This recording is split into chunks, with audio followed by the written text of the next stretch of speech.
बेटा सो ਆਪਾਂ ਕਰ ਰਹੇ ਸੀ ਡਿਟਰਮੀਨੇਸ਼ਨ ਆਫ ਪ੍ਰਾਇਓਰਿਟੀਜ਼ ਅੰਡਰ ਪਲੈਨਿੰਗ ਕਿ ਜਦੋਂ ਅਸੀਂ ਪਲੈਨਿੰਗ ਕਰਨੀ ਹੈ ਤਾਂ ਅਸੀਂ ਦੇਖਣਾ ਹੈ ਕਿ ਅਸੀਂ ਕਿਸ ਚੀਜ਼ ਨੂੰ ਜ਼ਿਆਦਾ ਜਿਹੜੀ ਪ੍ਰਾਇਓਰਿਟੀ ਹੈ ਉਹ ਦੇਣੀ ਹੈ। ਫਸਟ ਆਪਾਂ ਕਰਾਂਗੇ priority to production versus distribution. So ਜਿਹੜੀਆਂ ਅੰਡਰ ਡਿਵੈਲਪਡ ਕੰਟਰੀਜ਼ ਨੇ ਉਹਨਾਂ ਦੇ ਵਿੱਚ ਜਿਹੜੀ ਮੇਜਰ ਪ੍ਰੋਬਲਮ ਹੁੰਦੀ ਹੈ ਉਹ ਹੁੰਦੀ ਹੈ low level of production and inequality of distribution ਕਿ ਜਿਹੜੀ ਪੈਸੇ ਦੀ ਡਿਸਟ੍ਰੀਬਿਊਸ਼ਨ ਹੈ ਉਹ ਇਕੁਅਲ ਨਹੀਂ ਹੁੰਦੀ, ਉਹ ਉੱਥੇ ਇਨਇਕੁਐਲਿਟੀ ਹੈ ਜਿਹੜੀ ਉਹ ਲਾਈ ਕਰਦੀ ਹੈ। ਸੋ ਇਸ ਲਈ ਉਹਨਾਂ ਕੰਟਰੀਜ਼ ਨੂੰ ਕੀ ਚਾਹੀਦਾ ਹੈ ਕਿ ਆਪਣਾ ਲੈਵਲ ਆਫ ਪ੍ਰੋਡਕਸ਼ਨ ਵੀ ਵਧਾਉਣ ਅਤੇ ਦੂਜੇ ਪਾਸੇ inequalities of wealth and income ਵੀ ਰਿਡਿਊਸ ਕਰਨ। ਸੋ ਇਕੁਟੇਬਲ ਡਿਸਟ੍ਰੀਬਿਊਸ਼ਨ ਲਿਆਉਣ ਵਾਸਤੇ ਜਿਹੜੀ ਪਬਲਿਕ ਸੈਕਟਰ ਹੈ ਅਤੇ ਸੋਸ਼ਲ ਸਰਵਿਸਿਜ਼ ਨੇ ਉੱਥੇ ਸਾਨੂੰ ਡਿਵੈਲਪਮੈਂਟ ਕਰਨੀ ਹੋਊਗੀ, ਪ੍ਰੋਗਰੈਸਿਵ ਸਿਸਟਮ ਆਫ ਟੈਕਸੇਸ਼ਨ ਲਗਾਉਣਾ ਹੋਊਗਾ ਅਤੇ ਨੈਸ਼ਨਲਾਈਜੇਸ਼ਨ ਨੇ ਜਿਹੜੀਆਂ ਨੈਸ਼ਨਲਾਈਜੇਸ਼ਨ ਦਾ ਮਤਲਬ ਹੁੰਦਾ ਬੇਟਾ ਅੰਡਰ ਦੀ ਗਵਰਨਮੈਂਟ ਕੰਟਰੋਲ। ਜਿਹੜੇ ਮੇਨ ਸੈਕਟਰ ਨੇ ਕੀ ਹੁੰਦਾ ਇੰਪੋਰਟੈਂਟ ਸੈਕਟਰਸ ਨੇ ਉਹਨਾਂ ਨੂੰ ਨੈਸ਼ਨਲਾਈਜ਼ ਕਰਨਾ। ਔਨ ਦੀ ਕੰਟਰੇਰੀ ਪ੍ਰੋਡਕਸ਼ਨ ਨੂੰ ਇਨਕਰੇਜ ਕਰਨ ਵਾਸਤੇ ਸਾਨੂੰ ਪ੍ਰਾਈਵੇਟ ਸੈਕਟਰ ਨੂੰ ਇਨਕਰੇਜਮੈਂਟ ਦੇਣੀ ਹੈ, ਫੈਸਿਲਿਟੀਜ਼ ਨੂੰ ਇਨਕਰੀਜ਼ ਕਰਨਾ ਹੈ ਤਾਂ ਕਿ ਕੈਪੀਟਲ ਫਾਰਮੇਸ਼ਨ, ਸੇਵਿੰਗ ਅਤੇ ਇਨਵੈਸਟਮੈਂਟਸ ਨੇ ਜਿਹੜੀਆਂ ਹੋ ਸਕਣ। ਸਟਾਰਟਿੰਗ ਜਾਂ ਸਟੇਜਸ ਦੇ ਵਿੱਚ ਜਿਹੜੀ ਪ੍ਰਾਇਓਰਿਟੀ ਹੈ ਉਹ ਲੈਵਲ ਆਫ ਆਊਟਪੁੱਟ ਨੂੰ ਦੇਣੀ ਚਾਹੀਦੀ ਹੈ as against equality of distribution.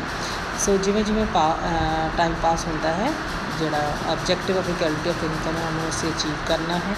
Public sector ਦੀ ਜਿਹੜੀ ਇੰਪੋਰਟੈਂਸ ਹੈ ਉਹਨੂੰ ਇਨਕਰੀਜ਼ ਕਰਨਾ ਹੈ ਅਤੇ ਐਟ ਦ ਸੇਮ ਟਾਈਮ ਜਿਹੜਾ ਪ੍ਰਾਈਵੇਟ ਸੈਕਟਰ ਹੈ ਉਹਨੂੰ ਵੀ ਨੈਸੈਸਰੀ ਇਨਸੈਂਟਿਵਸ ਨੇ ਉਹ ਪ੍ਰੋਵਾਈਡ ਕਰਨੇ ਨੇ।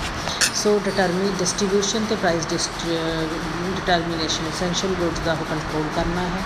ਸੋ ਸਕਸੈਸਫੁਲ ਪਲੈਨਿੰਗ ਹੈ ਜਿਹੜੀ ਉਹ ਸਾਡੀ ਤਾਂ ਹੀ ਹੋ ਸਕਦੀ ਹੈ ਜੇ ਅਸੀਂ ਆਊਟਪੁੱਟ ਅਤੇ ਇਕਨੋਮਿਕ ਇਕੁਐਲਿਟੀ ਨੂੰ ਦੋਨਾਂ ਆਬਜੈਕਟਿਵਸ ਨੂੰ ਅਚੀਵ ਕਰ ਸਕੀਏ। ਸੈਕਿੰਡ ਹੈ priority to investment versus consumption. Ordinary ਲੋਕ ਕੰਜ਼ੰਪਸ਼ਨ ਨੂੰ ਜ਼ਿਆਦਾ ਇੰਪੋਰਟੈਂਸ ਦਿੰਦੇ ਨੇ, ਆਲਦੋ ਜਿਹੜਾ ਰੇਟ ਆਫ ਇਕਨੋਮਿਕ ਗਰੋਥ ਹੈ ਉਹਨੂੰ ਸਾਨੂੰ ਕਿਵੇਂ ਵਧਾ ਸਕਦੇ ਹਾਂ ਜੇ ਅਸੀਂ ਰਾਦਰ ਕੰਜ਼ੰਪਸ਼ਨ ਨੂੰ ਘਟਾ ਕੇ ਸੇਵਿੰਗਸ ਨੂੰ ਵਧਾਈਏ।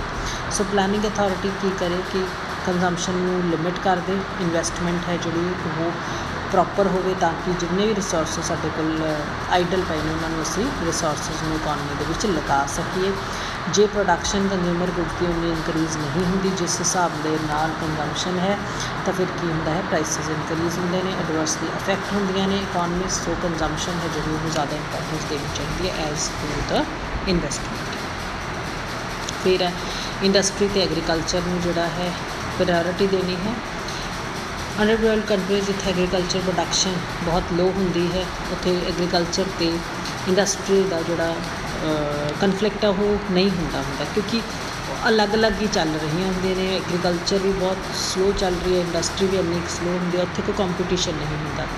ਸੋ ਜੇ ਅਸੀਂ ਇਕਨੋਮਿਕ ਡਿਵੈਲਪਮੈਂਟ ਲੈ ਕੇ ਆਉਂਦੇ ਹਾਂ ਤਾਂ ਸਾਨੂੰ ਕੀ ਕਰਨਾ ਪਊਗਾ, ਦੋਨਾਂ ਨੂੰ ਇਕੁਅਲ ਇੰਪੋਰਟੈਂਸ ਦੇਣੀ ਪਊਗੀ। ਹਾਵਰ ਇਕੋਨਮਿਸਟ ਡਿਫਰ ਕਰਦੇ ਨੇ ਇਸ ਪੁਆਇੰਟ ਦੇ ਉੱਤੇ। ਉਹ ਕਹਿੰਦੇ ਨੇ ਕਿ ਐਗਰੀਕਲਚਰ ਨੂੰ ਜਿਹੜਾ ਹੈ ਸਾਨੂੰ ਜ਼ਿਆਦਾ ਇੰਪੋਰਟੈਂਸ ਦੇਣੀ ਚਾਹੀਦੀ ਹੈ ਕਿਉਂਕਿ ਇੰਡਸਟਰੀਜ਼ ਵਾਸਤੇ ਸਾਨੂੰ ਜ਼ਿਆਦਾ ਪੈਸੇ ਦੀ ਜ਼ਰੂਰਤ ਪੈਂਦੀ ਹੈ। ਐਗਰੀਕਲਚਰ ਹੈ ਉਹਦੇ ਵਿੱਚ ਜ਼ਿਆਦਾ ਲੋਕ ਨੇ, ਲੇਬਰਰਸ ਨੇ, ਉਹਨਾਂ ਨੂੰ ਲਗਾਇਆ ਜਾਊਗਾ ਅਤੇ ਕੈਪੀਟਲ ਦੀ ਘੱਟ ਜ਼ਰੂਰਤ ਹੁੰਦੀ ਹੈ। ਅੰਡਰ ਡਿਵੈਲਪਡ ਕੰਟਰੀਜ਼ ਦੇ ਵਿੱਚ ਪਾਪੂਲੇਸ਼ਨ ਜ਼ਿਆਦਾ ਹੁੰਦੀ ਹੈ, ਇਸ ਕਰਕੇ ਐਗਰੀਕਲਚਰ ਨੂੰ ਹੀ ਜ਼ਿਆਦਾ ਪ੍ਰਾਇਓਰਿਟੀ ਦੇਣੀ ਚਾਹੀਦੀ ਹੈ। ਇੰਪੋਰਟੈਂਸ ਐਗਰੀਕਲਚਰ ਦੀ ਇਸੇ ਚੀਜ਼ 'ਚ ਨਹੀਂ ਕਿ ਉਹਦੇ ਨਾਲ ਫੂਡ ਗ੍ਰੇਨਸ ਦੀ ਵੀ ਪ੍ਰੋਡਕਸ਼ਨ ਵਧਦੀ ਹੈ, ਰਾਦਰ ਉਹ ਰॉ ਮਟੀਰੀਅਲ ਇੰਡਸਟਰੀ ਨੂੰ ਵੀ ਦਿੰਦਾ ਹੈ। ਪਰ ਦੂਜਾ ਸੈਟ ਆਫ ਇਕੋਨਮਿਸਟ ਕਹਿੰਦਾ ਹੈ ਕਿ ਨਹੀਂ, ਇੰਡਸਟਰੀਜ਼ ਦੇ ਵਿੱਚ ਜਿਹੜੀ ਹੈ ਉਹ ਜ਼ਿਆਦਾ ਸਾਨੂੰ ਇਨਵੈਸਟਮੈਂਟ ਕਰਨੀ ਚਾਹੀਦੀ ਹੈ ਕਿਉਂਕਿ ਅੰਡਰ ਡਿਵੈਲਪਡ ਕੰਟਰੀਜ਼ ਵਿੱਚ ਜਦੋਂ ਪਾਪੂਲੇਸ਼ਨ ਜ਼ਿਆਦਾ ਹੋ ਜਾਂਦੀ ਹੈ ਤਾਂ ਲੈਂਡ ਦੇ ਉੱਤੇ ਜਿਹੜਾ ਪ੍ਰੈਸ਼ਰ ਹੈ ਉਹ ਵਧਣਾ ਸ਼ੁਰੂ ਹੋ ਜਾਂਦਾ ਹੈ। ਉੱਥੇ ਸਾਨੂੰ ਲਾਅ ਆਫ ਡਿਮਿਨਿਸ਼ਿੰਗ ਰਿਟਰਨ ਅਪਲਾਈ ਹੋਣਾ ਸ਼ੁਰੂ ਹੋ ਜਾਂਦਾ ਹੈ। ਸੋ ਸਾਨੂੰ ਉੱਥੋਂ ਕੀ ਕਰਨਾ ਚਾਹੀਦਾ ਹੈ, ਜਿਹੜੇ ਵਾਧੂ ਲੋਕ ਨੇ ਉਹਨਾਂ ਨੂੰ ਕੀ ਕਰਨਾ ਚਾਹੀਦਾ ਹੈ, ਉੱਥੋਂ ਕੱਢ ਕੇ ਇੰਡਸਟਰੀ ਦੇ ਵਿੱਚ ਲਗਾ ਦੇਣਾ ਚਾਹੀਦਾ ਹੈ। ਸੋ ਡਿਪੈਂਡ ਇਹ ਕਰੂਗਾ ਕਿ ਉਸ ਕੰਟਰੀ ਦੇ ਵਿੱਚ ਜਿਸ ਕੰਟਰੀ ਦੀ ਅਸੀਂ ਅੰਡਰ ਡਿਵੈਲਪਡ ਕੰਟਰੀਜ਼ ਦੇ ਵਿੱਚ ਜਿਸ ਕੰਟਰੀ ਦੀ ਅਸੀਂ ਗੱਲ ਕਰ ਰਹੇ ਹਾਂ ਕਿ ਉਸ ਕੰਟਰੀ ਦੇ ਵਿੱਚ ਕਿਹੜੀ ਚੀਜ਼ ਆਲਰੇਡੀ ਪਹਿਲਾਂ ਡਿਵੈਲਪਡ ਹੈ ਅਤੇ ਕਿਹਦੇ ਉੱਤੇ ਜ਼ਿਆਦਾ ਡਿਵੈਲਪਮੈਂਟ ਦੀ ਜ਼ਰੂਰਤ ਹੈ ਉਹ ਉਸ ਦੇ ਉੱਤੇ ਦੇਖਿਆ ਜਾਊ। ਹੁਣ ਜਿਵੇਂ ਇੰਡੀਆ ਦੇ ਵਿੱਚ ਅਸੀਂ ਕਹੀਏ ਕਿ ਫਸਟ ਪਲਾਨ ਦੇ ਵਿੱਚ ਐਗਰੀਕਲਚਰ ਅਤੇ ਇਰੀਗੇਸ਼ਨ ਦੇ ਉੱਤੇ ਜ਼ਿਆਦਾ ਧਿਆਨ ਦਿੱਤਾ ਗਿਆ ਸੀ ਅਤੇ ਸੈਕਿੰਡ ਪਲਾਨ ਦੇ ਵਿੱਚ ਬੇਸਿਕ ਇੰਡਸਟਰੀਜ਼ ਨੂੰ ਧਿਆਨ ਵਿੱਚ ਰੱਖਿਆ ਗਿਆ ਸੀ। ਨੈਕਸਟ ਸਾਡੇ ਕੋਲ ਫੋਰਥ ਪੁਆਇੰਟ ਹੈ ਬੇਟਾ priority to capital intensive versus labour intensive technologies. Under developed countries ਨੇ ਉਹਨਾਂ ਨੇ ਦੇਖਣਾ ਹੁੰਦਾ ਹੈ ਕਿ ਉਹਨਾਂ ਨੇ ਚੋਇਸ ਆਫ ਜਿਹੜੀ ਟੈਕਨੀਕ ਹੈ ਉਹ ਕਿਹੜੀ ਲੈਣੀ ਹੈ। ਦੇਖੋ ਦੋ ਚੀਜ਼ਾਂ ਹੁੰਦੀਆਂ ਨੇ, ਇੱਕ ਤਾਂ ਕੈਪੀਟਲ ਗੁੱਡਸ ਦੇ ਨਾਲ ਪ੍ਰੋਡਕਸ਼ਨ ਕਰ ਲਓ, ਦੂਜਾ ਲੇਬਰ ਦੇ ਨਾਲ ਕਰ ਲਓ। ਹੁਣ ਅੰਡਰ ਡਿਵੈਲਪ ਕੰਟਰੀਜ਼ ਨੇ, ਉੱਥੇ ਕੀ ਹੁੰਦੀ ਹੈ, ਲੇਬਰ ਜ਼ਿਆਦਾ ਹੁੰਦੀ ਹੈ, ਤਾਂ ਲੇਬਰ ਇੰਟੈਂਸਿਵ ਟੈਕਨੀਕਸ ਆਪਾਂ ਯੂਜ਼ ਕਰ ਸਕਦੇ ਹਾਂ। ਜੇ ਕੈਪੀਟਲ ਇੰਟੈਂਸਿਵ ਕਰਾਂਗੇ, ਜ਼ਿਆਦਾ ਮਸ਼ੀਨਾਂ ਦੀ ਲੋੜ ਪਊਗੀ, ਜ਼ਿਆਦਾ ਕੈਪੀਟਲ ਦੀ ਲੋੜ ਪਊਗੀ, ਠੀਕ ਹੈ।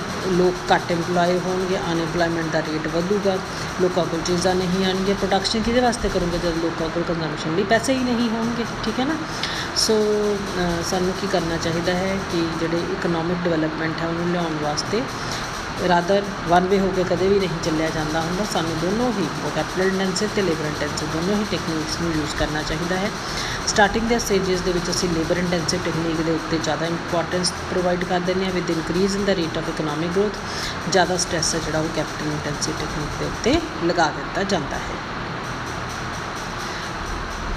ਸੋ ਨੈਕਸਟ ਆਪਣੇ ਕੋਲ strategy of development in planning, ਕਿ ਪਲੈਨਿੰਗ ਜਦੋਂ ਵੀ ਅਸੀਂ ਕਰਨਾ ਹੈ ਸਾਡੀ ਸਟ੍ਰੈਟਜੀ ਕੀ ਹੋਣਾ ਚਾਹੀਦਾ ਹੈ, ਠੀਕ ਹੈ।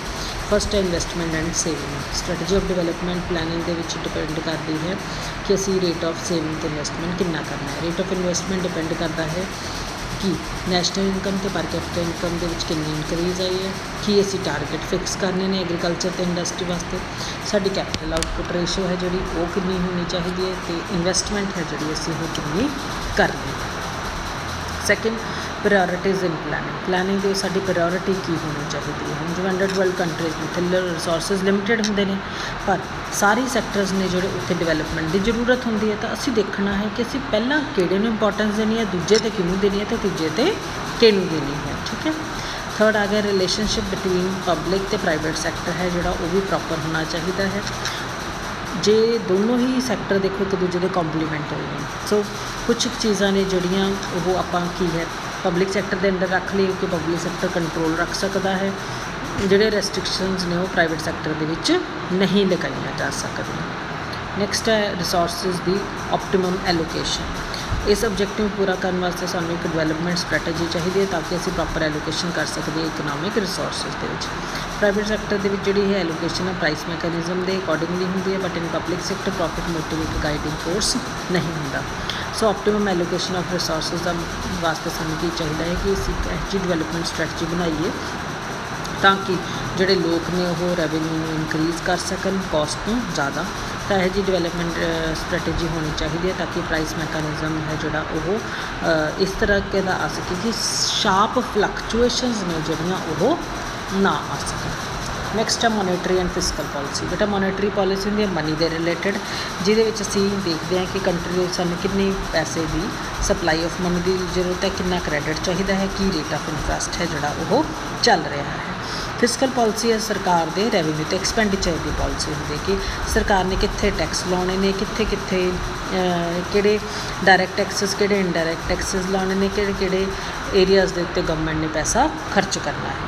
ਸੋ ਮੋਨੇਟਰੀ ਅਤੇ ਫਿਸਕਲ ਪਾਲਿਸੀਜ਼ ਨੇ ਜਿਹੜੀਆਂ ਉਹਨਾਂ ਨੂੰ ਵੀ ਪ੍ਰੋਪਰਲੀ ਜਿਹੜਾ ਹੈ ਅਸੀਂ ਐਗਜ਼ੀਕਿਊਟ ਕਰਨਾ ਹੈ। ਉਹਨਾਂ ਦਾ ਇਕਨੋਮਿਕ ਪਲੈਨਿੰਗ ਦੇ ਵਿੱਚ ਬਹੁਤ ਜਿਹੜਾ ਹੈ ਉਹ ਸੇ ਹੁੰਦੀ ਹੈ। ਸੋ ਮੋਨੇਟਰੀ ਅਤੇ ਫਿਸਕਲ ਪਾਲਿਸੀਜ਼ ਸਰਕਾਰ ਦੀਆਂ ਇਹੋ ਜਿਹੀਆਂ ਹੋਣੀਆਂ ਚਾਹੀਦੀਆਂ ਨੇ ਕਿ ਅਸੀਂ ਆਪਣੀ ਜਿਹੜੀ ਪਲੈਨਿੰਗ ਪ੍ਰੋਸੈਸ ਹੈ ਉਸਨੂੰ ਕੰਪਲੀਟ ਕਰ ਸਕੀਏ, ਠੀਕ ਹੈ ਬੇਟਾ। ਸੋ ਅੱਜ ਲਈ ਬਹੁਤ ਹੋ ਚੁੱਕਿਆ ਇਹ। ਸੋ ਇਹਨੂੰ ਸਾਰਿਆਂ ਨੂੰ ਤੁਸੀਂ ਚੰਗੀ ਤਰ੍ਹਾਂ ਪੜ੍ਹਨਾ, ਬੜਾ ਜਨਰਲ ਹੈ, ਜਸਟ ਇੱਕ ਰੀਡਿੰਗ ਦਊਂਗੇ ਤੁਹਾਨੂੰ ਹੈਡਿੰਗਸ ਤੋਂ ਹੀ ਸਾਰੀ ਗੱਲ ਹੈ ਜਿਹੜੀ ਉਹ ਕਲੀਅਰ ਹੋ ਜਾਂਦੀ ਹੈ। So tomorrow will take up advantages of planning. Till then good bye, have a nice time.